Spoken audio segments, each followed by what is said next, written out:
All right. Thank you very much for being here tonight. My name is Bo Larson. I'm the Director of Community Relations and Communications for the town of Cave Creek. Tonight we're going to talk, as I mentioned before, talk about a serious issue that's facing the town, and we have the experts here to explain it all for us. And so I want to give you a little bit of information so you know if you need to use the restroom, if you haven't been here before, the restroom's outside in the hall down there. Also, we have water if you need it. It's up here.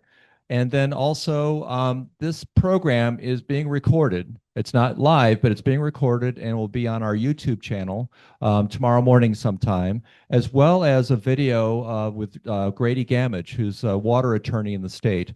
That was just recorded today, and we couldn't make it part of this presentation, but it will be on the YouTube channel. And as I understand, it's a really good information to watch and learn from because Grady Gamage is known throughout the region, the Southwest region, for his water expertise. So that's on the Town of Cave Creek YouTube channel.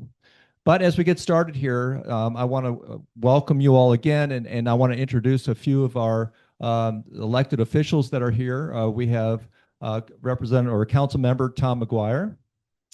Thank you. We have Council Member Vice Mayor Catherine Royer, Council Member Cynthia Driscoll, and Council Member Joe Friedman in the back, and of course, I was going to get to him.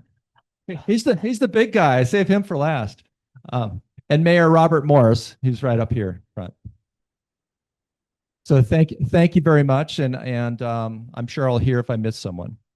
We also have Grady Miller, who's here, our town manager, and we have several directors, and of course, if you have any questions following this event, feel free to come up to me, and I'll give you my card, and I'll connect you to some of the people that you want to speak to. During our presentations today, it's okay to ask questions during the presentations, but I want to limit it so we have time at the end to ask more questions. So I may accept a question or two during each presentation if you have one, but if we all prefer, if you can wait until the end, that would be great. But we are taking questions if you want to provide one. So without further ado, let me start introducing everyone. With us here, Natalie Mast is with Central Arizona Project. Now you have the bios in your booklet, so it'd be a lot easier than me reading something off. So I just want to introduce. So this is Natalie Mast, Central Arizona Project. Sean Cruz-Weisner, he's the Utilities Director for the City of Peoria. Did I say that?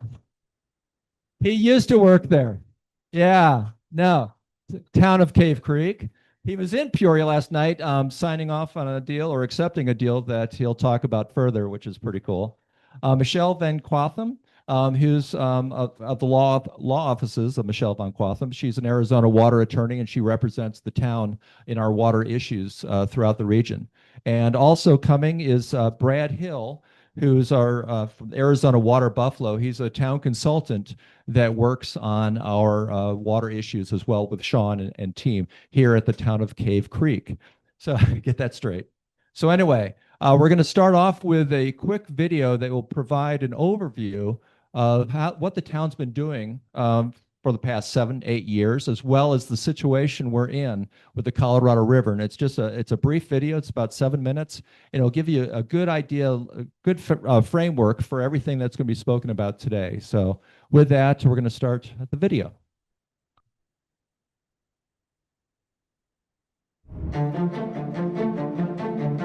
With the construction of the Hoover Dam in 1935 to create Lake Mead, and the Glen Canyon Dam in 1966 to create Lake Powell, the wild Colorado River was harnessed, protecting lands from flooding, generating hydroelectric power, and providing irrigation for an arid landscape and water for the population in the American Southwest. Farmers could grow crops year-round to feed the world, cities grew, and economies flourished. With the completion of these two dams, the American Southwest soon became a destination for families, industry, and recreation. Today, the Colorado River provides water to approximately 40 million people, including 29 tribal nations, and 5.5 million acres of irrigated agriculture along its 1,500-mile journey from its beginning in the Central Rockies in Colorado to the Sea of Cortez. The river's watershed touches 7 states, including the upper basin states of Colorado, New Mexico, Utah, and Wyoming, and the lower basin states of Arizona, California, and Nevada. Cave Creek is almost entirely dependent on water from the Colorado River, managed and delivered via the Central Arizona Project, or CAP. However, since 2000, the basin states have experienced historically dry conditions, reducing runoff into the Colorado River. Today, the combined storage in Lake Powell and Lake Mead has reached its lowest level since Lake Powell initially became operational in the 1960s. Declining reservoir levels threaten Colorado River water supplies essential to the economy, environment, and health of the southwestern United States. With reduced water volume in the Colorado River, the managers of the resource will be forced to adjust allocations of river water to its customers, including municipalities, industries, agriculture, and tribal nations. It is possible that Cave Creek will experience at least a 20% reduction in its water allocation in 2027, and possibly greater reductions in the coming years. Since the town of Cave Creek currently relies on CAP water for about 95% of its water supplies, town leadership has actively worked with state and regional officials for the past few years to help prevent deep cuts to its water supply, or conversely, augment its water resources. Over the past few years, the town has been saving excess water from its CAP water allocations, which is stored underground as credits. These water storage credits can be exchanged with another city or town for water that would then be transported to Cave Creek via the CAP canal. Currently, the town has tentative water exchange agreements with the cities of Surprise and Peoria. The exchange agreements will provide a short-term bridge for the expected delivery reductions from the Central Arizona Project beginning in 2027. Having these agreements will provide the town with some time to develop new, long-term water resource solutions. The Utilities Department is working to rehabilitate and restart some of the town's old municipal wells. It is expected that the wells could supply as much as 200 acre-feet per year to the town's available water portfolio for the next few years. This would be another bridge until new long-term water resource solutions are developed. In 2024, the town joined the Salt River Project in 23 municipalities and tribal nations as a non-voting member of the Verde Reservoir's Sediment Mitigation Project, which is studying the possibility of enlarging the Bartlett Lake Dam to deliver additional lake water to the SRP and CAP water systems from the Verde River watershed. If the project is approved by the federal government in the next couple of years, the town would pay millions of dollars for its share of the project costs. The federal government has already determined that 50% of any additional water would be for federal use. The town recently investigated the possibility of investing in the Harquahala Valley, LLC, located west of Phoenix, to provide 500 acre-feet of water per year for the town. This new water resource could have helped meet shortages caused by the expected reductions and provide some water resources for system growth. After conducting due diligence efforts, it was determined there were too many unknown expenses related to the infrastructure and treatment costs needed to acquire the water. This project may be re-examined in the future. To help improve the physical reliability of the water system, the town is working closely with the City of Phoenix on a new interconnect site. This new connection enhances the reliability of the town's water system by allowing Phoenix to treat and deliver a portion of the town's water resources.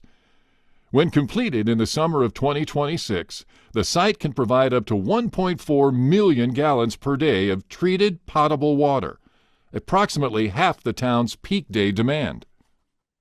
This new site will allow the Cave Creek Utilities Department to perform critical maintenance and repairs to the CAP water transmission line and water treatment plant without directly disrupting customer service. The site also contains a new 1 million gallon water reservoir to provide additional water storage and improve fire protection throughout the town. In order to explore every option for securing long-term water supplies, the town is also considering the sale of all or part of its water system to a private utility that may have greater access to water resources and the ability to spread costs over larger numbers of customers. This preliminary exploration ensures the town is reviewing every possible option to provide the best water security, service, resources, and pricing for our water customers. In addition, the Town Council has been preparing for the possibility of water reductions due to the ongoing drought and the lack of consensus among the 7 states of the Colorado River Compact. The town is committed to addressing both short-term and long-term challenges in the water supply deliveries to all our water customers. As part of the preparation, the Council adopted water demand management tools, providing a roadmap in the event of declining Central Arizona Project water allocations. These tools include the 2021 Water Resources Policy and the 2022 Water Shortage and Drought Management Plan. Then in 2023, Town Council passed an ordinance to implement these plans when the need arises. While the town works to find affordable and secure water solutions, our customers can also help to extend the current water resources through conservation. By using efficient landscaping practices, checking for and repairing leaks both indoors and outdoors, as well as reducing the amount of water used for showering, laundry, and dishwashing, customers can help extend the town's water supplies. The town provides water conservation tips, as well as other online resources to help customers save on their water bills and water usage. Another great resource tool for all water customers is the My360 application. This system allows users to see and monitor their water use and set alerts to help identify issues like leaks. Right now, over 60% of the town's water meters are providing hourly water use data that customers can see, and we are working to provide that level of information to all customers. The town of Cave Creek is doing its best to ensure long-term water security for all of our nearly 5,000 water customers. By working together to combat a 30-year extended drought on the Colorado River, we can meet our goals.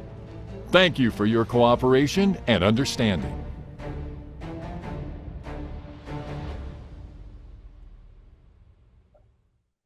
Well, that gives you, hey, Brad. That gives you a brief overview of kind of what we're dealing with and what we've been working on. So as that will lead into our presentations now, and I want to start with Natalie. You get to warm up the crowd with your information. So. I'll do my best. All right. Great. We'll give it a moment for the slides to come up. My name's Natalie Mast. I am the Water Resources and Planning Manager at the Central Arizona Project, and I appreciate you all having me here tonight.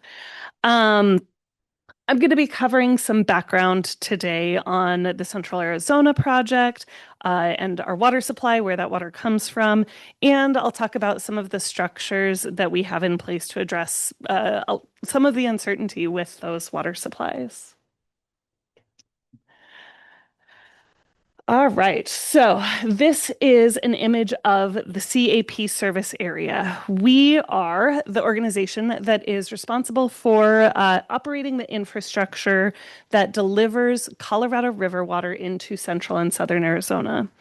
CAP delivers water into an area of Arizona where 6 million people reside, over 80% of Arizona's population. And it covers Maricopa and Pinal and Pima counties.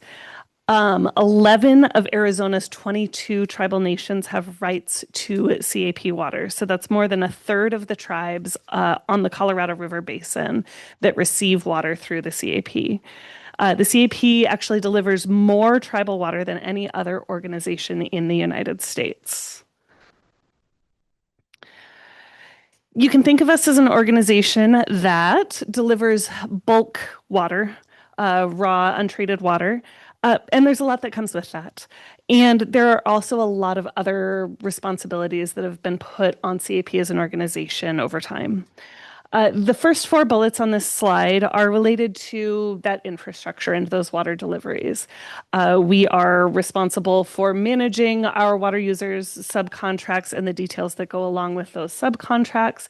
We are responsible for repaying the construction costs from building the canal. We operate and maintain the CAP system. And we own and operate recharge projects where water is stored underground. We also have under our CAP umbrella the Central Arizona Groundwater Replenishment District. The CAGRD is an organization that replenishes certain types of groundwater pumping within the CAP service area to offset groundwater pumping. We also play a role in times of shortage. I'll talk about this a little bit later, but by statute, we are the recovery agent for the Arizona Water Banking Authority. And so we have a role of recovering that water that's been stored underground, that the bank has stored underground for times where CAP supplies are under a shortage condition.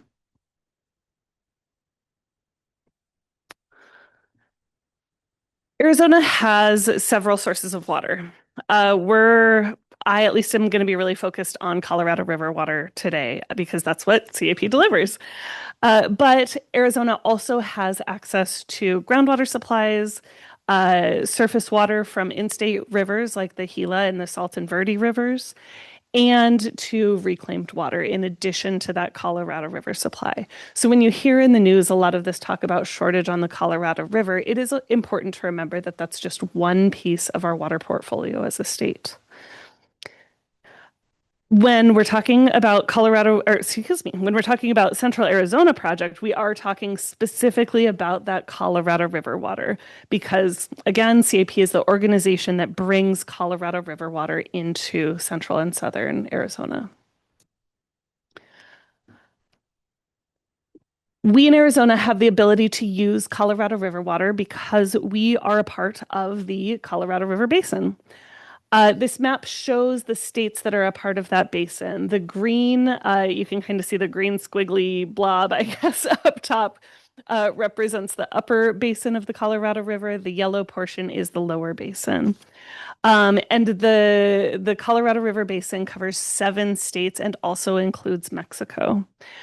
You can see, though, that the lower basin, lies within the yellow lower basin is almost entirely Arizona. It overlaps into New Mexico. It overlaps a little bit into Utah, Nevada, and California. But really, Arizona is a large part of that physical lower basin of the Colorado River. The Colorado River Basin supplies water to 40 million people across the entirety of the basin. It provides water to Denver, Las Vegas, Los Angeles, Phoenix, Salt Lake City, San Diego, Tucson, a lot of these really major cities. It supplies water to 30 tribes, 22 of which are in Arizona, and irrigates around 5 million acres of farmland. It also includes large reservoirs. We'll talk about these reservoirs in a minute here that can store up to 60 million acre feet of water. And those reservoirs also generate hydropower. So as you think about hydropower, the higher the level of water in the reservoir, the better your power generation. So as we look at lower levels in these reservoirs, there's going to be less hydropower generation for the Western grid. The Colorado River Basin also supports national parks, wildlife refuges, recreation areas. A lot of what we think about when we think about water in the West is some of those recreation opportunities. It supports a lot of our economy, but there's also a lot of recreation associated with this water in the West. I mentioned the reservoirs, and this is maybe where we start to get a little bit more bleak with my message. So the Colorado River Basin includes a network of reservoirs. You'll hear about these reservoirs in the news or online. And this graphic is one that we use pretty commonly to show the levels in those reservoirs. As of this week, the combined total system contents in those reservoirs is at just 34%. So they are low. The snapshot on that last slide is the result of long-term declines. So what this slide shows is the elevations or excuse me, not the elevations, that's a different graph. This is the combined storage or the percent that a given reservoir is filled over time for Lake Mead and Lake Powell, Lake Mead in blue and Lake Powell in gray. And what you can see in this graph is that there has been long-term decline in these two reservoirs. In 1999, the system was at 92% full, 92% of its capacity.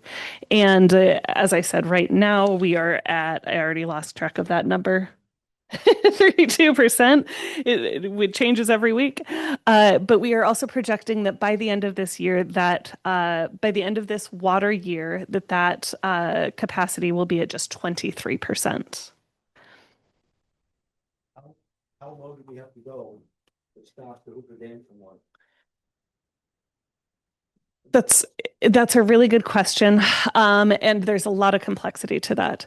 Maybe we can come back to that question because I'll talk a little bit about the supplies in the two reservoirs, how Arizona gets its water, and what that means for Central Arizona specifically. Oops. Sure. I noticed in the previous slides we get Cave Creek gets Colorado River water, which is about 30%. In that slide. But there was 41% groundwater. I assumed that we were getting more groundwater. Who's getting the So those numbers are on a statewide basis. So each individual city, each individual location is going to have a slightly different makeup. So Cave Creek has a higher percentage of Colorado River water that you rely on. Some cities might be 100% groundwater, right? So it just depends on the specific portfolio of your city. This is total values looking statewide, not just Phoenix area, but across all parts of the state. Yes. Yeah, and we'll address some of that in our presentation later, but yeah, the town is very dependent on the Colorado River. 95% of our water resources is coming through our Central Arizona project, Colorado River water, partly because the aquifer up here doesn't support the amount of use it never had. That's why the water company shifted towards surface water, the Colorado River water supply back in the mid 1980s, and then by 1990 had the pipeline in place.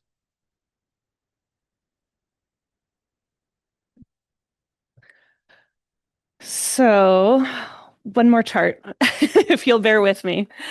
So this chart is what's called a snow water equivalent. And what it shows is a number of different years of snowpack and the resulting runoff in the Colorado River Basin above Lake Powell. What you can see is the purple line at the top is the median from 1991 to 2020.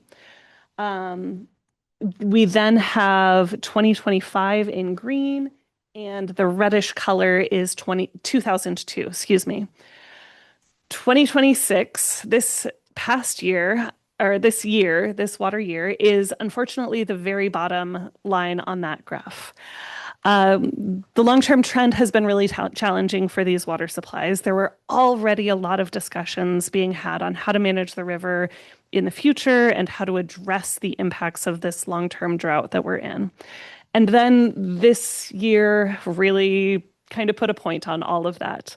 The snowpack this year was historically bad, that blue line at the bottom, peaking both at a low peak and it peaked extraordinarily early, both of which are bad news for the total amount of runoff that you would get from that snowpack.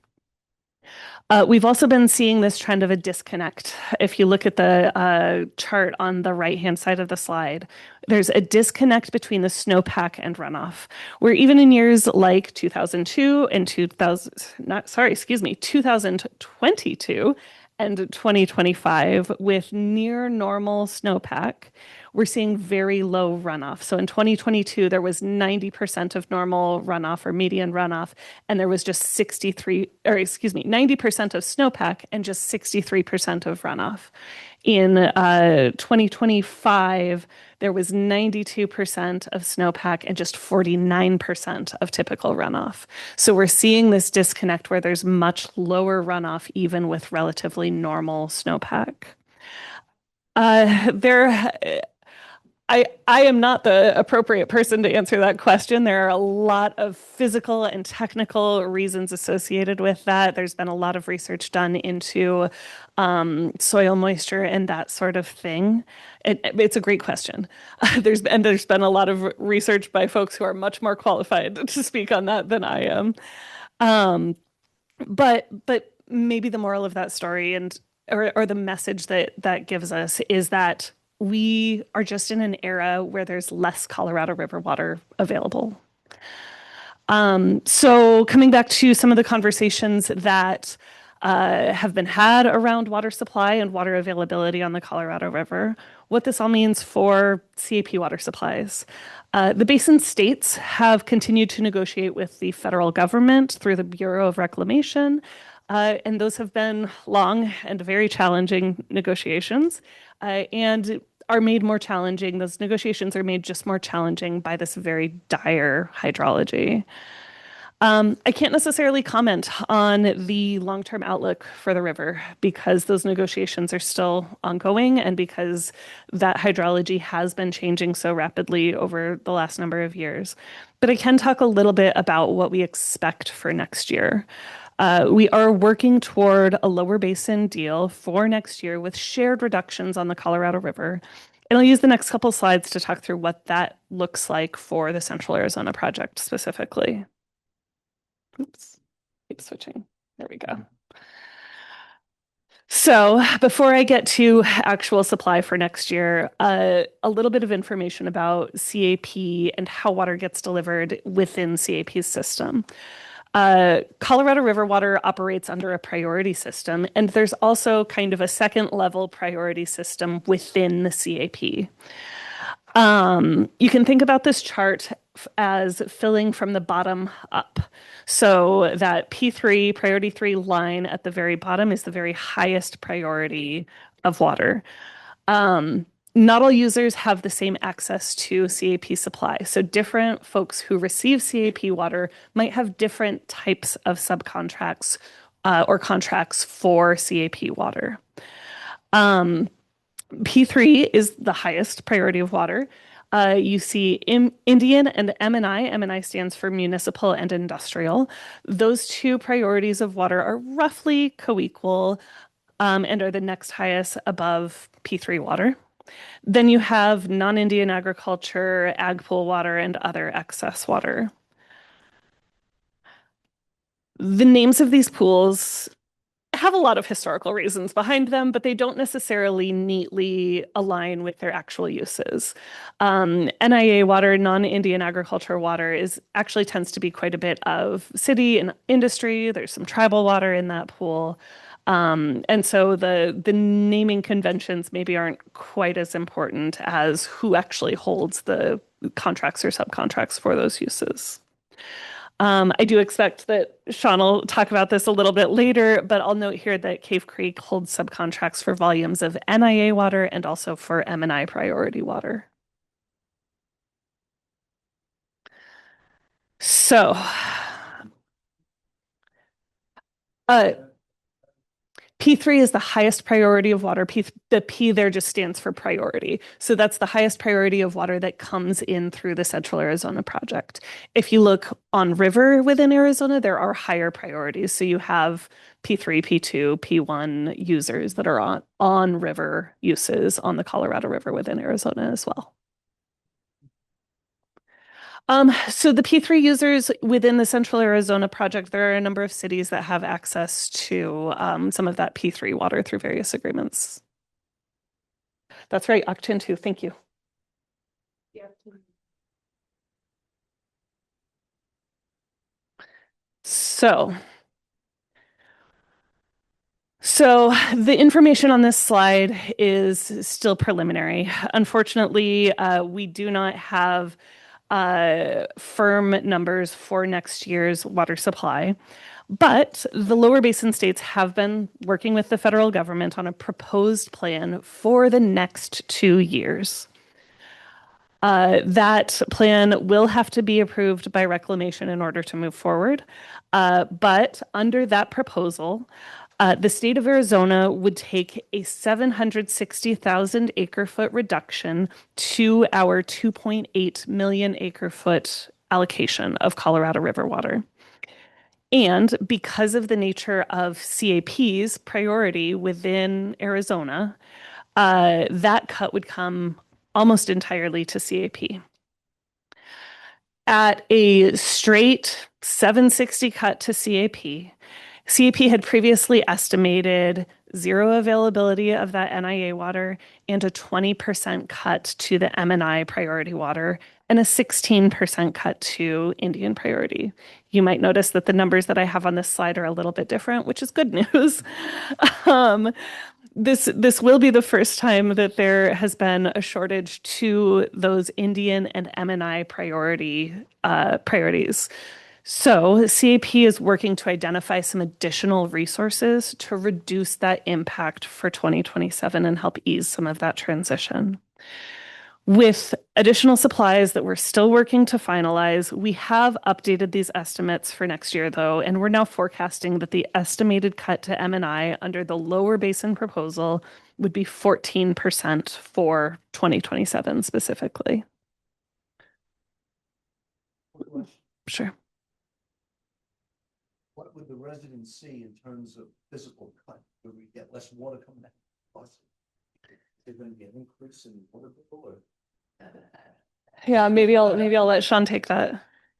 Well, yeah, as we get into our presentation and we've talked in our planning, we've been playing around a 20% cut. So hearing 14% actually is good for us. So for the next year, we're actually in good shape at a 14% cut to our municipal industrial supplies.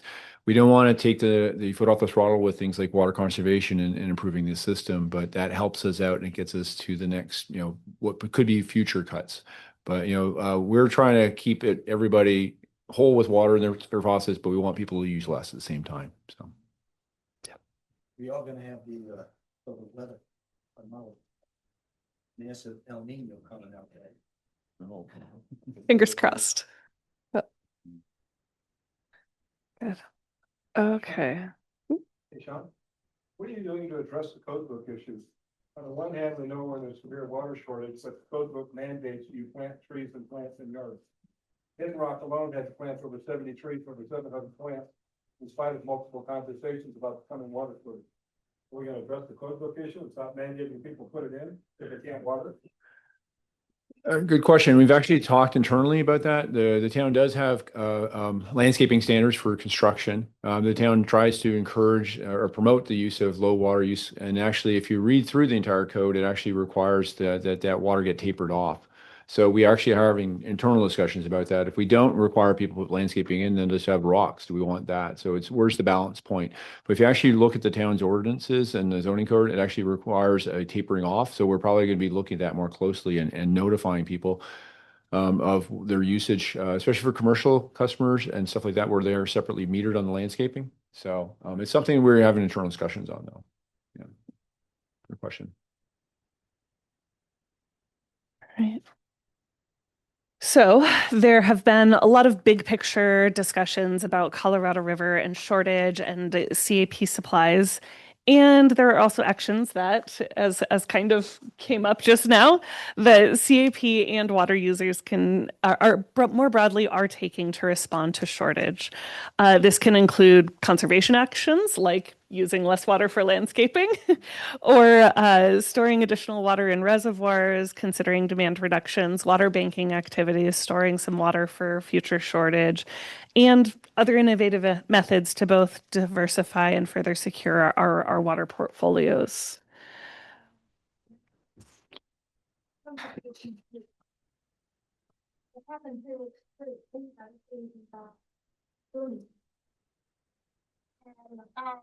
we don't have a big black one. That's We have all this new construction going on, even in my neighborhood. Somebody put in a lift and stuff. But, there's swimming pool. I don't wanna hurt the pool builder.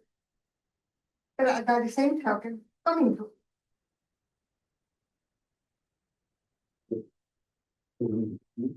Yeah, it's interesting in our community because that's something that came up when we talked about the drought management plan. We'll talk a little more when we get into our side of the presentation, is that came up as a conversation piece as we get into shortage situations. And that was something we got proposed, is to limit outdoor water use, which could affect swimming pools. It could affect people who have outdoor landscaping and people who have horses. And that came in conversation. Yeah. Then it comes down to which governs, which is more important. And that's the conversation we need to have as a community. And that's, as we'll point out later, as we move forward with implementing things in the drought management plan, that's actually a conversation we need to have with our council. We put things into our town code, but it was more of a list of things that we could look at. And we want to continue to have that conversation, which is most important. That's a conversation for the community to have. And then if someone wants a pool, do we have to say, sorry, you can't use our potable water meter? We get to that restriction. You have to fill it and you have to bring in a water truck. We can't restrict that. You're getting into property right rules and some other stuff. And how are we going to deal with this as a community? And for the sake of time this evening, if we can let Natalie finish her presentation, and then we'll have an opportunity for questions like this as well in upcoming presentations and at the end. So thank you. So beyond post-2026 operations on the Colorado River and within the CAP, other longer-term solutions for Arizona include some of the things you see on this slide, some of the things we've already honestly touched on. So in terms of augmentation, finding new water supplies, we are looking toward identifying additional supplies to supplement Colorado River supplies. That might include desalination of ocean water, moving non-Colorado River supplies through the canal, which we refer to as wheeling within the CAP system. We, in terms of conservation and efficiency, we continue to treat our water supplies within the state of Arizona as a very precious resource. I think living in a desert really draws a lot of light to how precious that resource is. And we're finding a lot of really innovative ways to conserve. Some examples might include studies that allow agriculture to maintain yields while using less water. There are new storage projects within the Colorado River system that can capture water that can also capture water that might otherwise be lost. We're also working with others within the Colorado River Basin, including the Metropolitan Water District of Southern California and the Southern Nevada Water Authority, to explore ways to purify and treat wastewater for reuse. Recovery, this last item, is going to be a major focus for the Central Arizona Project as well. And this is something that my team is working directly on in the coming years. The Arizona Water Banking Authority has over 4 million acre feet of water stored underground. And that water was stored there with the intent of easing some of the impact of Colorado River shortages in the future. And that future is here. When the bank provides that water to users in a time of shortage, they can either take credits from the bank and pump that water up, recover that water on their own. That's called independent recovery. Or they can come to CAP and receive recovered water through CAP. So that's what it means when we say that CAP is the recovery agent for the bank. If someone wants wet water from the Water Banking Authority, they get that through CAP. So we are evaluating our recovery capacity as an organization and looking at how we expand the recovery capacity that we have and focusing on the most efficient, the most cost-effective ways to get additional water directly into the canal. These are all things that our communities are working on, and in many ways, CAP is working on directly and supporting these activities because we recognize that these long-term solutions are going to be necessary for these water supplies. So with that, this is my last slide. So I'll pass it off just in a minute to the next person, I think, Sean. I do want to note that CAP's website is a wealth of information. We have a news site that's kind of blog format, that has a lot of interesting articles on current events and activities that CAP is doing. We also have something that we refer to as CAP University, where you can learn both about our system, and we hold about quarterly sessions of our CAP University on kind of present topics. So you can find a lot of both old videos of that on our website and sign up for notifications about upcoming dates on our website. So with that, I'll hand it off. And I just want to say thank you. Thank you for having me. I appreciate all of you being here tonight. Thanks. I guess we can. I just wanted to know how much water do we lose to evaporation as it travels? So we have a standard evaporation assumption on the CAP canal of about 5%. Depending on conditions, that might be higher or lower, but it is something that we track and observe and think about as we move water through the canal.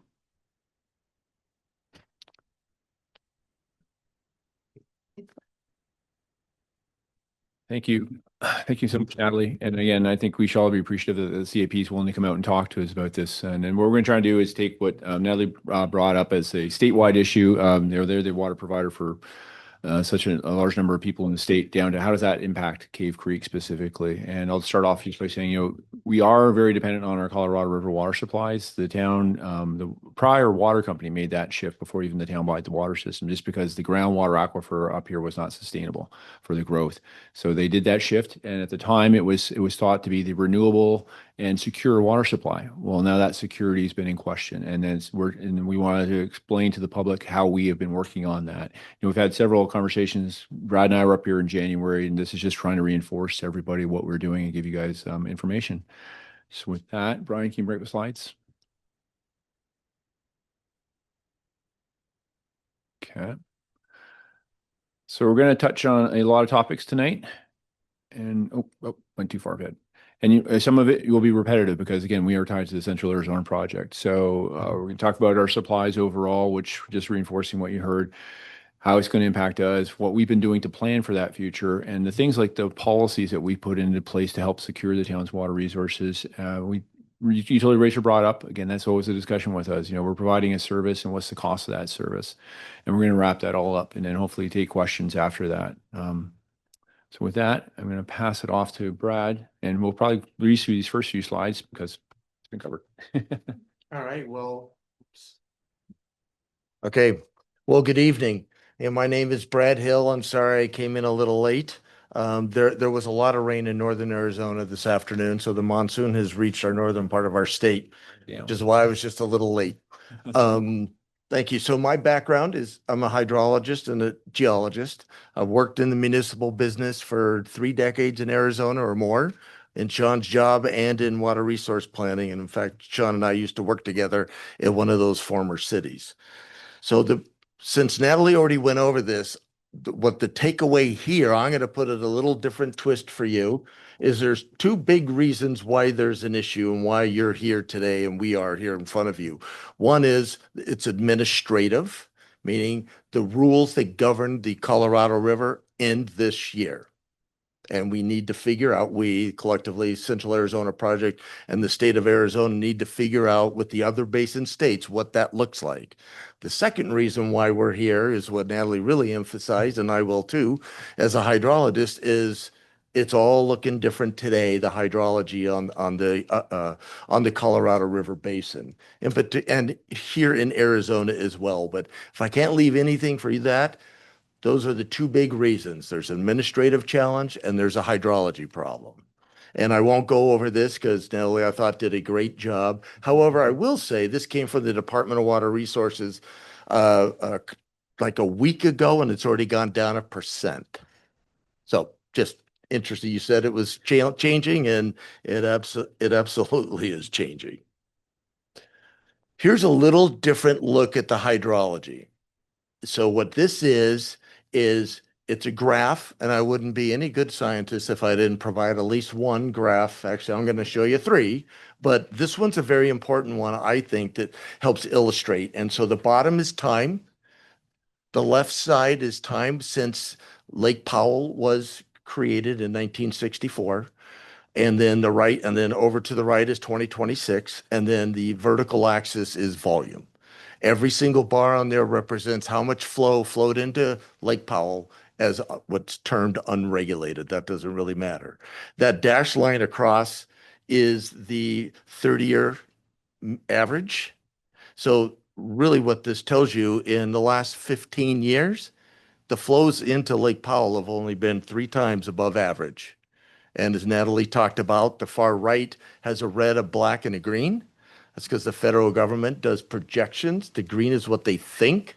They term it most probable. So again, it's going to be very, very dry. And the drive home the point is in 2002, that's that little low bar, and in 1977.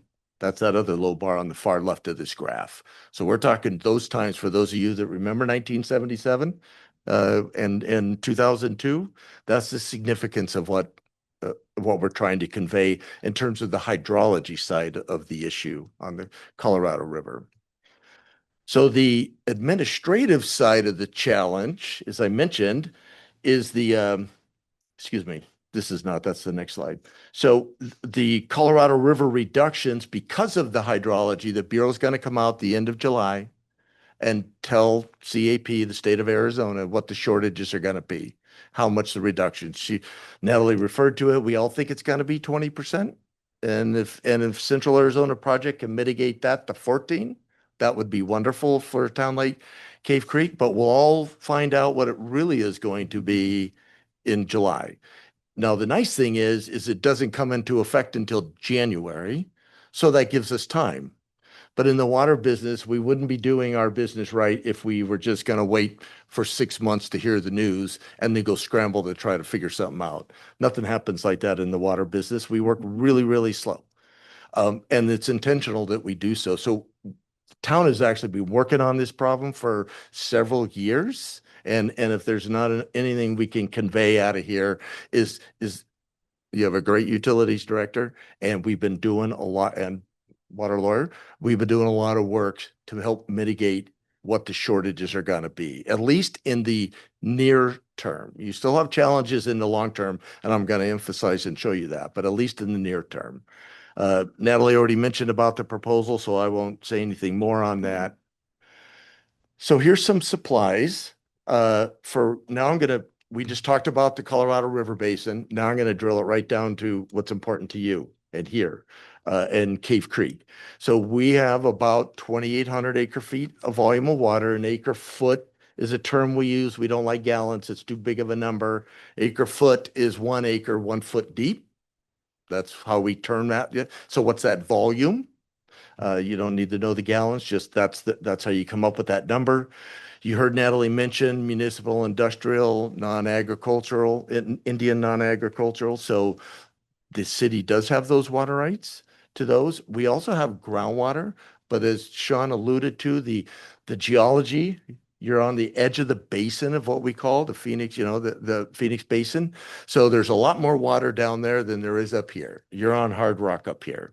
So it's very difficult to get any long-term sustainability. So that's why the town, unlike other cities that I have worked in in Phoenix Metro and Northern Arizona, they have a lot of groundwater. This town does not. We also have, that was just briefly mentioned, banked storage credits. And I'm going to emphasize that as we talk a little farther. Long-term storage credits. We are great in this business of throwing out acronyms and really big names for things. So I'm just going to try to simplify it. If you don't follow these terms, let me know, but we're going to talk about long-term storage credits. Everything we have been doing to date has been about a 20% cut to municipal industrial and 100% cut to non-Indian agriculture. That's a big deal. If we didn't have these cuts, we wouldn't be having this conversation. The city has already planned sufficiently to have enough water supplies. But because of these cuts, what we're putting up on this graph, it's a big deal. And the reason it is if it were to be 20, let's just save Natalie's nice news that we're just hearing, and let's keep it at 20%. That's what we're delivering today. So if this is in January, you can kind of see where we're going. It's real cuts to this community. Now, well, I'll wait on that. Now I think Sean is going to share a little more on what's going on here in Cave Creek specifically. Yeah, when we talk about water demands, we have to look what we're talking about. What Brad talked about, again, if we had a 20% cut with zero NIA water, 20% cut to the municipal industrial, it gets us around 2,000 acre feet. Right now, we delivered just under 2,000 acre feet to our customers of treated CAP water last year. This doesn't include the little bit of well water that we got out of the Desert Hills system. We had about 200 acre feet of well water, but the well water in Desert Hills has been declining, so we can't rely on that as we look forward, and we're always thinking forward many years. We actually did have non-potable deliveries. The town has effluent that we have from our wastewater treatment plant, and we actually have what we call backwash water from our treatment process that we actually deliver, and that's the deliveries we sent to the golf course last year too. But when we're thinking about water, we're also thinking forward, and that's what this slide wants to bring forward, is that we have existing potential demands. We bring up existing subdivisions and final plats, and there's an area that we talked about on the west side called the Domestic Water Improvement District. Again, we like our acronyms, the DWID. In some of those cases that they have, the town's committed water to them, and in some cases they have what's called a certificate of assured water supply. Why is that important? They've actually, those are some subdivisions that to get a final plat in the state, you have to prove that you have a 100-year assured water supply. How do you do that? You actually go to a water provider and they allocate that to you. In our case, we don't have what's called a designation, so we go through a statewide program. So they look at our water balance and they say, yes, you can sign off on that final plat.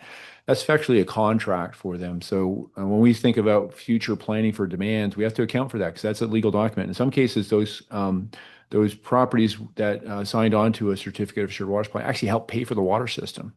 I want people to realize that when the water company shifted from groundwater to surface water supplies and built the 12-mile pipeline down Cave Creek Road to the Cap Canal and built a water treatment plant, they put a tariff in place.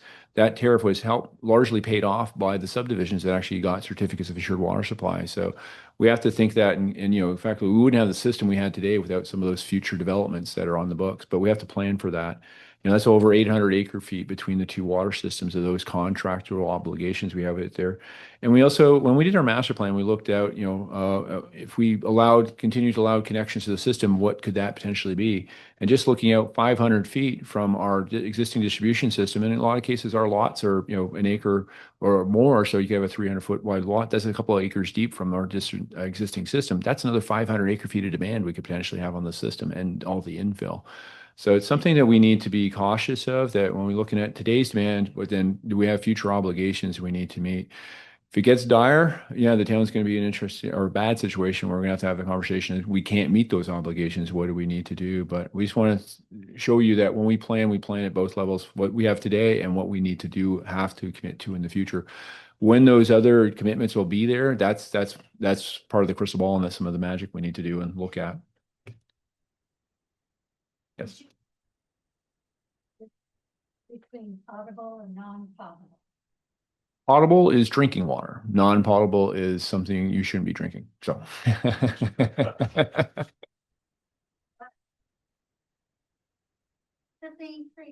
Make it potable. Oh, in our case, the non-potable is actually our wastewater treatment plant collects some flows from the few customers. We have 940 customers on the wastewater system. We treat that through the plant, and we treat it to an A+ standard. It's actually being used for irrigation, so not for consumption. It's being used for irrigation. So Subscribe to that, so their water is then turned in to water for like golf courses.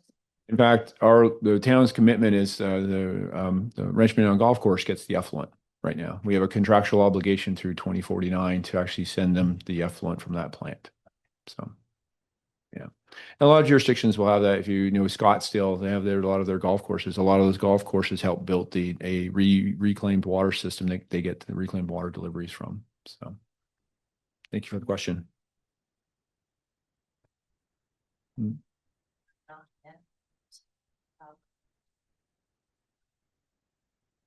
Not in Cave Creek, I don't think statewide. Michele can. The certificate is really just a permission from the state that you need to get a subdivision plat approval. And so it really isn't, it's a point in time determination that there's likely to be 100 years worth of water for that subdivision. And so we won't really know if there's a failure to meet those obligations until, you know, maybe year 89 or 90.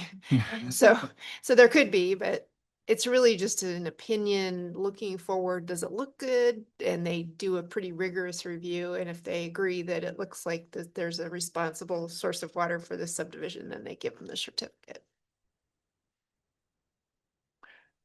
Yeah, I'm going to pass you back to Brad because I just want to, again, we're going to go through some slides of what have we been doing? You know, we've been thinking about this. We've been in front of the public before. This is not something new, and we're going to go through some of the things that we have been doing and working on. So here's the second graph. Let me spend a few minutes talking about what this graph is. In the generalities, it's if there were a 20% cut to CAP M&I and a 100% cut to NIA, and what if the town did nothing? That's what this is. So what if we just didn't do anything? It's important to look at that as your base, and then what are those opportunities that we can do looking into the future? So again, the x-axis across is time, starting in 2025 on this graph, and we just looked out to 2040. The vertical axis is volume, and then each bar is the stacks of various water supplies that the town has access to. So those are the different colors, and I just highlighted the blue is CAP supplies, but they're the other ones that we talked about, whether it's Desert Hills groundwater, the backwash, and reclaim water. And then there's a horizontal yellow line, and what that is today's deliveries. That's what the city, well, technically last year's deliveries, 2025. What if we just keep that as, that's a flat, constant delivery. And then we added a 2% growth on top of that. That's roughly what your utility system is experiencing, is a 2% growth. So what does that look like? And then superimpose all of that with a decline in the CAP supplies. So if you look at the 3 bars in from the left, you notice how there's a big drop, and there's that blue color drops with the little arrows showing you. That's representing a 20% cut to the city. And so what that instantly shows is that little fuchsia pink, you're in a shortage at 20% to existing customers and future, but existing customers in 2027. And then it only grows greater there's a reason, because there's some embedded declines that we did. Sean mentioned we don't think the Desert Hills wells are going to produce like they are today into the future. So that's the reason why some of that water supplies change with time. So if you understand that, now I'm going to go to the next slide, because we certainly would never want to give you a problem without some kind of solution, right? That's never, at least my bosses never liked that when I was working for people. Not at all. So here, and the biggest one, what we've mentioned before, and I said it, is long-term storage credits. Thanks to your council and town management, they have been storing water underground. And the simplest analogy you can think is putting money into your checkbook. Just don't spend it yet. You've been doing that since 2022. Putting money in underground in some of actually Central Arizona projects, recharge projects. And then withdraw that. There's a term that we use in our business is recovery of those credits. Now, that might sound really simple, but it's actually extremely complicated, both hydrologically and administratively. But the town has stored enough credits over time that if we begin to recover those and get that water to your treatment plant, it mitigates the problem at a 20% cut for at least 7 years. And Sean and I were just at the City of Peoria Council meeting last night, because that's who we've been working with for nearly 2 years, to get an agreement with Peoria to have them help us get your long-term storage credits out of the ground and to here.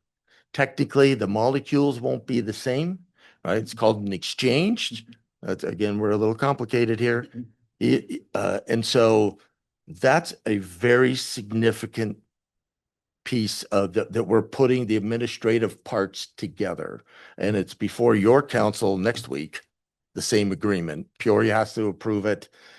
The town has to approve it. We then give it to Central Arizona Project and they have to approve the deal because we're using their water, so everyone's got to approve it basically. But it's significant and I can't say enough of the work that everyone has done on this table and still needs to do. We're actually also going to work with another town.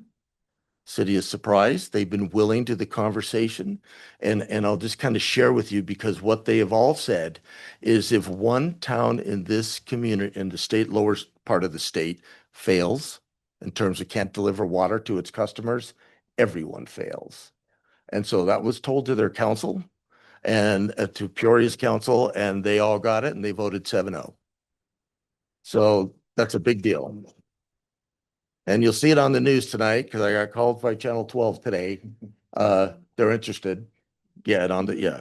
So that's a big deal. Okay, sorry. It is. So it's very, very exciting because I've been doing a lot on that. So, but we call that a bridge solution. That's only short term. So we can't leave you with all just good news. You still got work to do. So Molecule to molecule. correct. Please explain that. I can. Well, no, so the town has put Colorado River water underground, and I'm going to show you some pictures of this later because I'm a visual person. I figured that would be easier. And then City of Peoria is going to withdraw that groundwater. There's a little nuance there, but essentially, and then they're going to leave their CAP M&I water in the canal and deliver it to the treatment plant. So that's why it's an exchange. They're getting the groundwater, we're getting the CAP water, but it's all the same, from a checkbook perspective, it's all the same. Economic impact, water you suck out of the ground, the more subsidence you have and what that impact's going to be. So to address that, absolutely. I used to work at the Department of Water Resources and we looked at that. So there isn't subsidence up here, meaning by these recharge projects, because they've been recharging since 25 years. So there's a lot of mounding, meaning in terms of groundwater. There absolutely is a lot of subsidence, mostly in the Pinal County area. I do know the city, and that was one of my former cities I used to work with, has had Central Arizona Project on recovery say, we need to watch that issue. And I don't know, Natalie, if you want to address it. So there's no subsidence now, but Central Arizona Project is absolutely in tune to that. Yeah, and so we actually are just in the process of starting a large study to look at some of at really exactly that. As we move into this era of large scale recovery of these credits, what are the physical impacts going to be? How do we need to locate those recovery wells? All of that, making sure really that we're evaluating exactly that. That's going to be a significant part of that study, is making sure that we are analyzing how the water gets drawn down, whether we expect there to be subsidence, and then looking at infrastructure around where potential subsidence could be and thinking about minimizing, maybe relocating wells and that sort of thing to make sure we're minimizing that type of potential impact. So there's been long-term monitoring of subsidence done by the Arizona Department of Water Resources. They have a really, really talented team and a lot of really great information on their website. I also used to work at the department. So, and CAP, separately from that monitoring activity that DWR is doing, CAP is also initiating a study to look specifically at our recovery activities and what we expect the physical impacts to be and making sure we're mitigating those impacts. Water usage, there's going to be massive subsidence, which means cracked foundations, roads, everything else. I mean, it could be substantial. There is potential for subsidence, and it's something we are going to look into evaluating how it might be minimized if you spread out the withdrawals, if you do it in different ways, if you do it in different locations. The subsidence really occurs dependent on the physical characteristics of the location from where the water is being withdrawn. I would just point out that there are a lot of groundwater uses already, and so Mhm. subsidence is already a concern because of that. So this is something that, yeah, and that's true. I think you're right. And they'll be watching that because we do go through a level of subsidence review with all the permitting, but there is going to be more that needs to be done. Understanding that the upper basin has over 7.8 million acre feet to lease area is part of the compact. What percentage of that 7.8 million acre feet would go to California before we get across? If in fact they could deliver 7.8 million acre feet. 0.4. Yeah. So handful of us could answer that question, but the way the law of the river is set up is it's 4.4 million acre feet of the 7.48 that's required to flow from Lake Powell to Lake Mead. Now all that's changing, at least the flow out of Lake Powell is, but the rights on the river, Arizona gets 2.8 million of it, California gets 4.4 first, and Nevada gets 300,000. And that was dealt with in 1964 Supreme Court case. Yeah. So.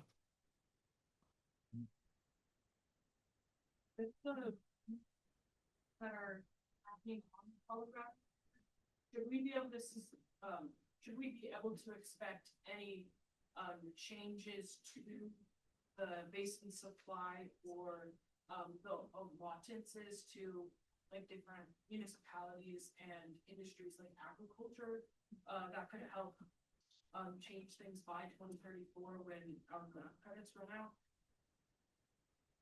I'll address that. So there are laws and people love their allocations. So what we're more likely to see is voluntary agreements. For instance, San Diego is willing to allow some of its Colorado River to flow potentially to Arizona in exchange for a project there. You're going to see a lot of wheeling and dealing, but I think the law is probably going to stay right where it is. So. All great questions. So we've talked about what's going on. I want to talk about how that comes back to us and what initiatives we've been working on specifically. You know, we go back to this exchange agreement. You'll hear that several times from us because I think it's very important that we had that solution in place for us now. And again, it was the work of over 2 years and largely from Brad. What are we trying to do here? You know, we wanted to work with you as the citizens and our customers, water conservation. You know, we want to educate people what's going on. You know, you all being here tonight and passing this forward. Again, we are a small community with limited water resources. We are tied to a what we thought was a secure water supply, where the level of that security is now unknown. So how do we keep moving forward? We all have to work together as a community. So I don't think conservation will get us there completely, but it's something that we all need to be working on and cautious of. We've talked about restarting the Cave Creek wells. You know, the water system was started in 1954, I believe, on groundwater wells, and they moved away from that because they realized that they couldn't rely on the groundwater aquifer in this area to support the water system. That's why they went and did the heavy lift of building a 12-mile pipeline, the booster pump stations, and a water treatment plant.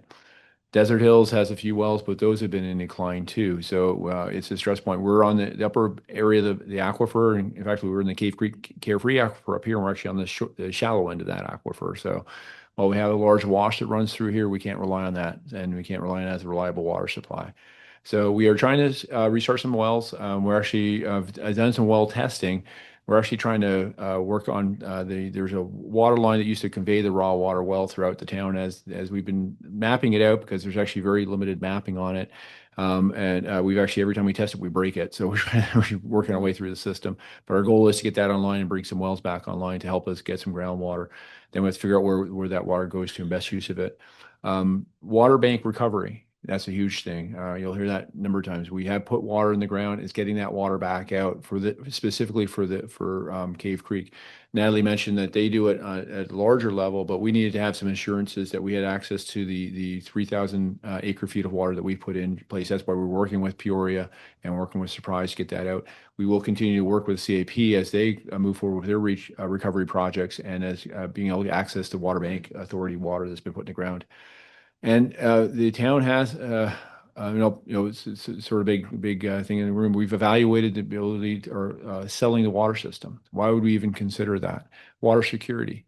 as we move forward, the town has this system has some structural issues that need to be corrected with capital improvements. If people remember when it got bought, the water system I'm trying to think here, 2007, when the town bought the Cape Creek water system, they immediately went into an improvement project that lasted 16 months and had to spend $16 million just to rebuild the infrastructure to make a reliable water system. Those debts are now finally being paid off. But as we look forward, there's still other capital improvements that we need to build. The cost of the interconnect with Phoenix is very high. We built those into the rates.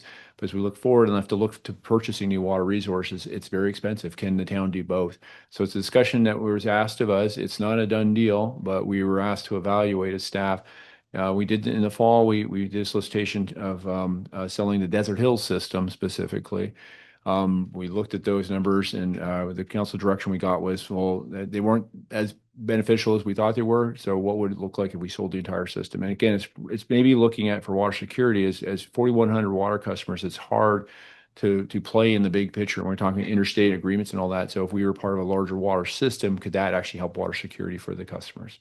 I'll allude to that a little bit more, but we want to make sure that people are aware there's an invitation for bidders that'll be out for all the systems in a few weeks, and we'll start that process. And we want to make sure everybody's aware. That's something we just have to look at. The town wants to continuously keep you all informed of what's going on. That's why we're doing this forum. We did one back in January. Looking back, we didn't realize that we'd actually done one in January. So, and then every time I do quarterly reports, we gotta keep everybody updated. We might be more frequent as we get closer and as we learn what's happening. Once we learn what's happening in the Colorado River, and when CAP can come down, they're estimating 14%. If it gets different, then we'll bring that forward. Sure. Yes. Back to the fourth bullet point, what you just went through, alluding to the potential sale of Desert Hills water and invitation to bidders. So that's going to happen. The invitation for bidders for Desert Hills actually occurred. The town did receive some proposals. They evaluated that and actually chose to move forward now with an idea. And those bids are actually being held. It was put in place, and the companies that supplied bids had to hold them for, I think, close to 400 days. So they're still valid bids.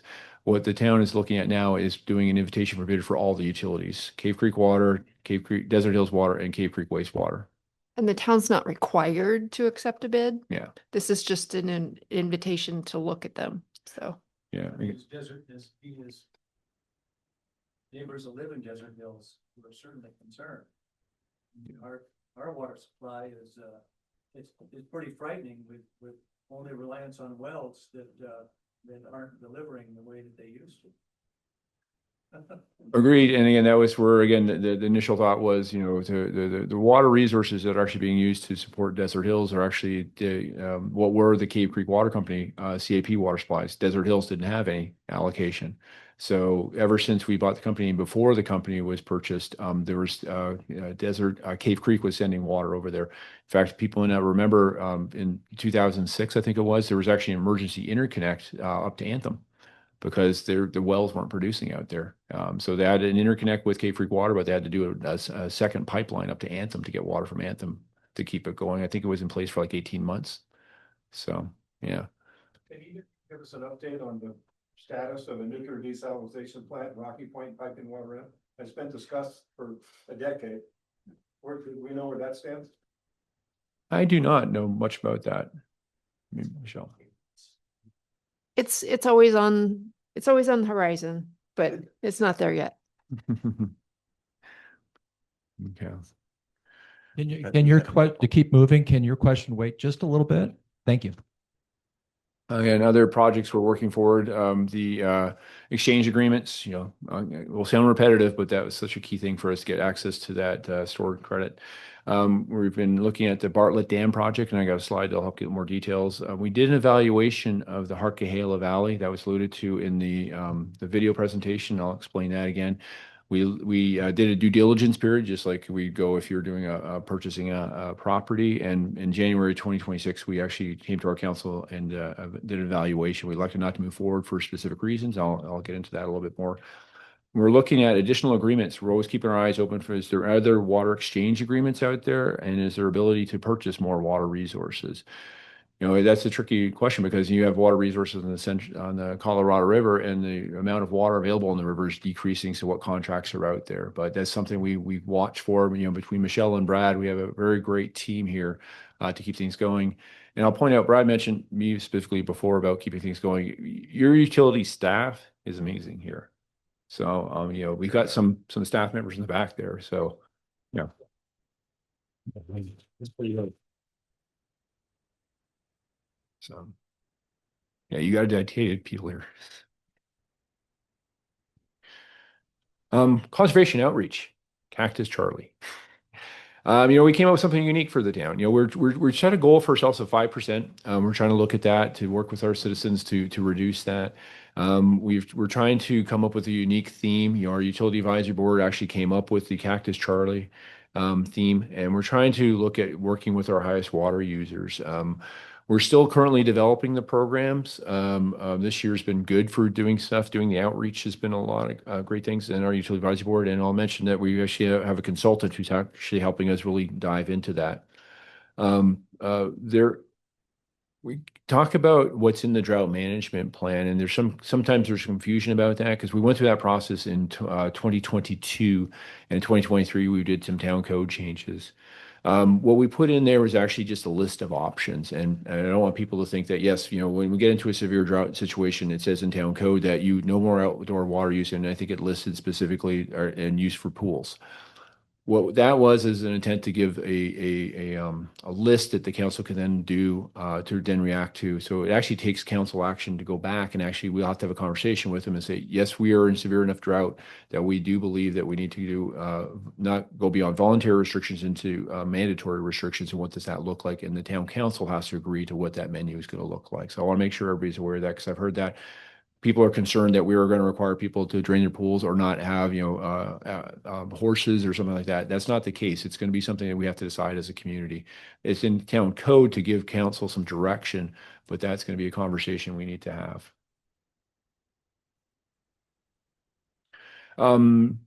We've, probably should put the slide about our meters in front of this one, but we actually do have a firm that's going to help us look at the analytics to really help us hone in on what's going to be the best conservation efforts for the town. The firm, we're going to kick off a project here really shortly with Mattis Water Management. They do this for a number of communities. They've done it for Flagstaff. They currently do it for Prescott Valley in the state. They've done other agencies, but they're going to look at our actual data set. And actually, the data set is really good right now because last year we completed the upgrade to the Cave Creek meters. We know we have good metering, and now we actually have really good precise metering down to hourly level for close to 60% of our customers. So that's going to allow us to really hone in on where we should be looking at. We'll look at things like evaluating peak demands and looking for what customers can we get the biggest bang for the dollars. Who should we focus on? People sometimes focus on one individual big water user. Well, in fact, the water reclamation plant is one of the biggest users of potable water. So we want to actually have a study specific to that to see if we can get that. And that's specific to the wet odor scrubbers that we use at that facility to keep the odors down. But is there something else we can do? When we always show up on the list of the high water users, and it's something that as a good steward of our water, can we change to recycled water or change to a different technology? There are costs associated with that, but those are things we're going to look at. The study we're going to kick off with Mattos, which should be done before December, will actually help us give data-driven conservation measures and identify what we should be focused on, and look at things like cost-benefit comparisons to really help us again focus on where's the best bang for our dollar to get our customers. Who, again, over 85% of our customer base is residential. 15% is non-residential. That's businesses. We have a handful of schools and other things in place. But should we be working with them? Who should we be working on, and how can we work best with our citizens? So that'll be moving forward. So you'll be seeing some outreach from that. You'll see that also in our utility advisory board meetings moving forward. So I look forward to if you can attend those, or actually we videotape those. You can watch those also. Participate that way. The water meter upgrades was another huge thing. I think that it really helps us as a community to see where our water is going. We use the acronyms. AMI is automatic metering infrastructure. That is the system actually was what we call a drive-by system, where we actually had to have a truck with a radio repeater. In fact, when we bought Desert Hills, it was a walk-by system. So they actually manually had to go read the meters when the town bought the system. So in 2012, they actually started changing that out to a system where we can do a drive-by system. But through a grant that we got last year, we were able to, Desert Hills got changed out through a few years of ongoing operational work. So they have good meters out there. But then Cave Creek, the meters had fallen behind, so we actually got them replaced. So now we're consistent. We actually were, it's hard to believe that on a small utility, because we actually ran two different meters, two different metering systems. So it was just a nightmare. And in Cave Creek, there was 7 different meter types within the system, all trying to read together. So we're unified on one common system now. And we were able to make the leap to what's called automatic metering infrastructure, where now we're actually getting 60% of our customers we're getting hourly data from. That's great for us. And we're actually able to provide that access back to the customers through the My360 portal. That allows people to actually see their data. And we're hopeful that more people can join onto the system. Right now, we rolled it out last year. We have about 10% of our customer bases on the My360. That allows you to see, and this is an example of hourly data on this graph, or daily data. But if we're picking up your meter, you can click on that next bar and you can go down to hourly data. And you can start seeing. So now you can start seeing your usage. We look at it as a system-wide level, so we're looking for things like leaks. In the old system, we drive by once a month, pick up the data. It takes us a little bit of time to analyze it. You don't get a bill for 2 to 3 weeks afterwards. So if you've had a leak, you could have a leak potentially for 6, 7 weeks before we notify you with a pretty hefty bill saying, hey, by the way, you've got a bill, and the next one's going to be coming because you kept that leak going. Now we can try to look for it, but we can't do it ourselves. Hopefully we can empower the citizens to look out and look at their data themselves. So again, we have 10% people signed up for the My360. I'd hope we get more, and you can start setting your limits. You don't need to look at it every day. Once you set your limits, you can see your usage. Then you can see the numbers. If you go away for a weekend and you get your irrigation system breaks, it should show up on the system. So you can tell your neighbor before we send you a big bill and say, hey, you need to pay this. This will help preserve the town's water resources and bring it forward. And even those meters that we don't get the hourly data from, it's still important. If you sign up for it, you're still going to get the data, a few weeks before we send you the bill. So it's actually still beneficial to those. And as we convert the system over and get it, if you're only getting monthly data right now, then you'll get to the daily and hourly data as we convert the system over. So I encourage everybody to sign up. This is a great thing for everybody. And so those are some initiatives we've been working on. And we talk about bridge solutions. Those are our efforts to how do we get to a long-term solution. That's how we're terming bridge. We don't have a single long-term solution in place for the town. I wish I could say, yes, we've got a purchase out there outstanding that's going to give us 1,000, 2,000 acre feet of water that we can grow into. The cost of that would be horrendous right now. But we're trying to work on multiple solutions, and knowing that the cuts were coming, not knowing how far they were going to be, we put a bunch of solutions in place to get us there. And I'll let Brad start speaking from this. So just really quick, we've already touched on this a few times, but again, this is your checking account. Kudos to your council for funding staff to be able to put this water underground just for times like these.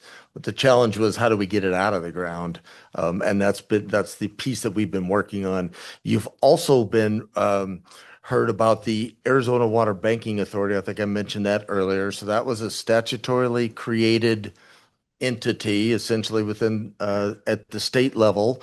They have been funded since 1996 to be bringing in unused Colorado River water and putting it underground. So they have over 3.8 million acre feet stored within central and southern Arizona. So the other piece to this conversation is not only how do we get access to yours, which I think we figured out, is how do we get access to the state's 3.8 million acre feet? And so that's a broader conversation. We've been poking them, and so have others, cities in particular, saying we need to know how to get access to that.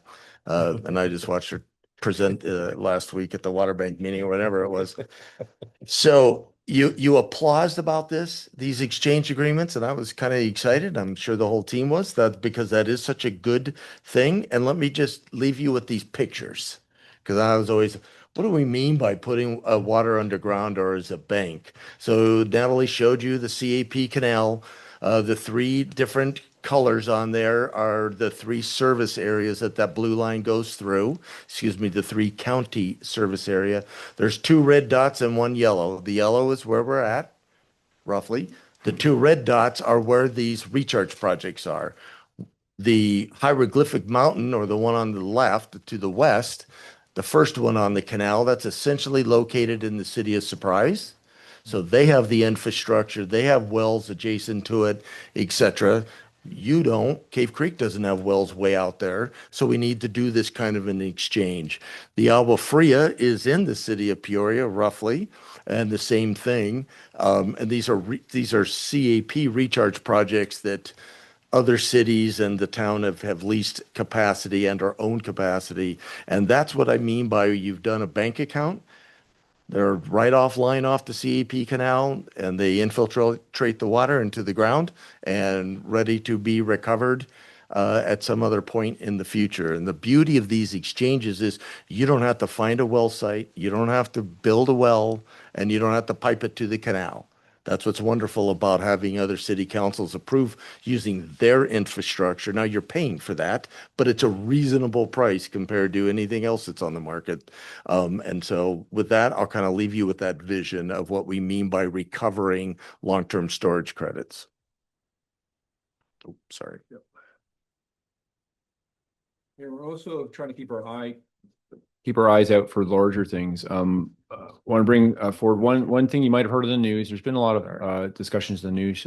SWAP, Secure Water Arizona program. It got announced. It's an exchange agreement that Peoria and Tucson are taking the lead on, but it's actually looking at a way to identify water users who have maybe some excess water. And people like Cave Creek who might need that. So it's trying to create emergency reserve. There's no real program in place right now. Phoenix actually presented to their council on April 28th. If you want to look back, you can see it. Their utilities director and their water services director, water resource director, actually have a really good presentation on this. And they're trying to. It's great that they're pulling this forward, and they actually kept us informed about it. And it's great that Cave Creek's name is out there. We've been championing, saying, we're in a situation with how we're tied to Central Arizona Project supplies that we need some help, and we have not been shy about asking that. And because of that, we didn't do that to ask for people to give us pity, but we did that to say, hey, we're being serious and we're being honest, and that's actually opened up some doors for the town because we were honest about it. People said, they were shocked that we were willing to have that conversation and say that. So, and things like that, we have an infrastructure agreement with City of Phoenix, but they're also watching out for us. So, we've got some good people helping out.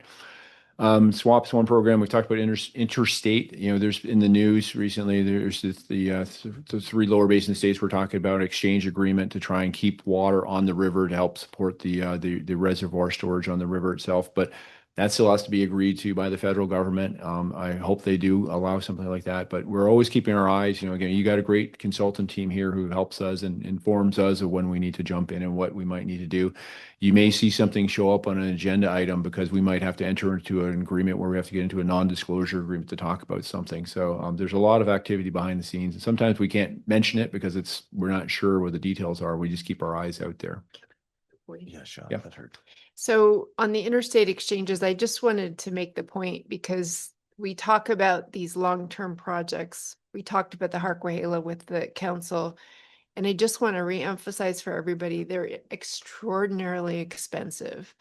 The deal with San Diego would require Arizona probably to pay 10 times as much as we currently pay for raw water. So this is not something that anybody's taking lightly, and it's not easy. And we are all going to be paying more for water. So, kind of understand that that's going to come with all these solutions. And it's not something we're not already aware of. So. Yeah. So what are possible long-term solutions for the town? I was going to talk about a few. Think about it as sort of, I use the three-legged stool analogy, which is, we've got water resources that, paper water, we've looked at opportunities to get paper water for the town. That doesn't help me as utility director put water into the pipe. So we have to, when we also look at projects, we have to be the context. Can we get legal accessibility to water? Can we physically deliver that water? And then we're also looking to diversify our water supplies. Rightfully, people may say, well, why are we so tied to the Central Arizona Project? Because we live in an area where the groundwater aquifer does not really support the system and the growth that we have right now. The old water system, water company actually had the foresight to actually go and get a municipal industrial subcontract and build a 12-mile pipeline and a water treatment plant. Had they not done that, this community couldn't have grown the way it has. So, but we now need to look to the next phase of that.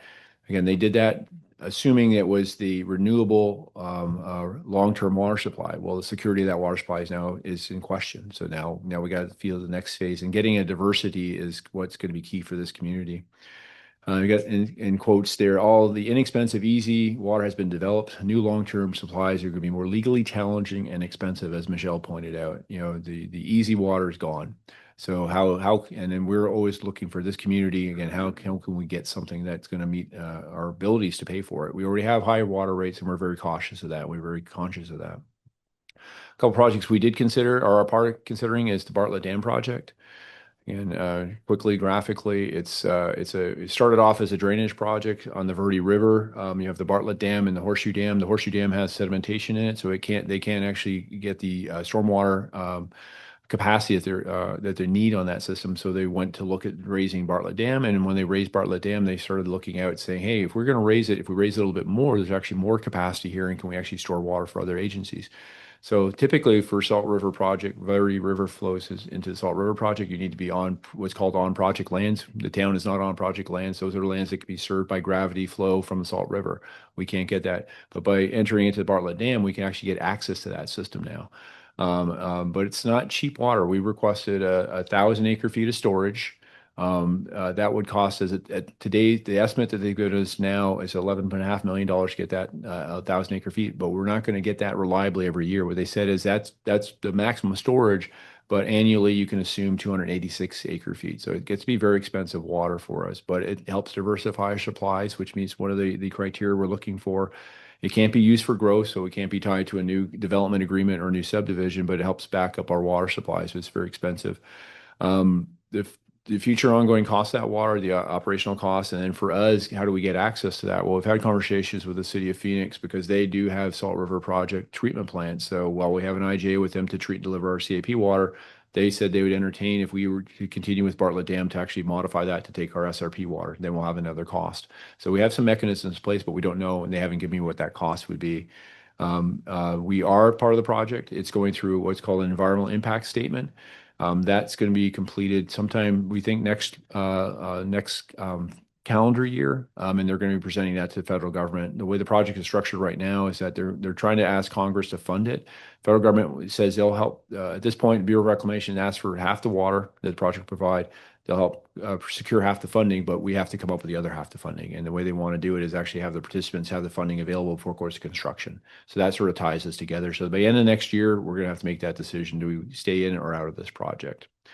So we did look at Harquahala Valley earlier this year. Harquahala Valley is an area west of the Phoenix metro area that was set aside as a groundwater management, an import basin. Effectively, when the Groundwater Management Act was put in place, the legislation was put in place, and there was identified basins to say, hey, you know, the Phoenix metro areas where you have a concentration of users, there's not going to be enough water to support it. Therefore, we're going to set aside areas that you can harvest groundwater and bring it in.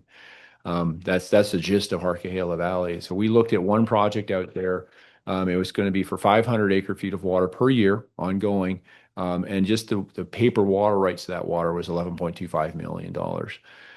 What we didn't know is we had given a preview of the capital cost, what they were going to take to build the infrastructure to get that to the Cap Canal, because that's what we're going to use. Is basically it's going to augment. If the CAP didn't have Colorado River rights to supply to us for our subcontracts, we were going to use the CAP Canal to put water into it to augment that, effectively bringing us back up to our full subcontract values. So we didn't know we had an idea of the capital cost. They gave us some briefing, but they still didn't have everything under contract, so that wasn't firmly set, and they couldn't provide an ongoing cost for the operational cost to get that water into the ground. They were mining groundwater, so would it need treatment? Actually, some of it they knew they needed some treatment for arsenic, and I think there was one other constituent. So as they mine more groundwater, will that change and have to more cost? They couldn't tell us that, and they also couldn't tell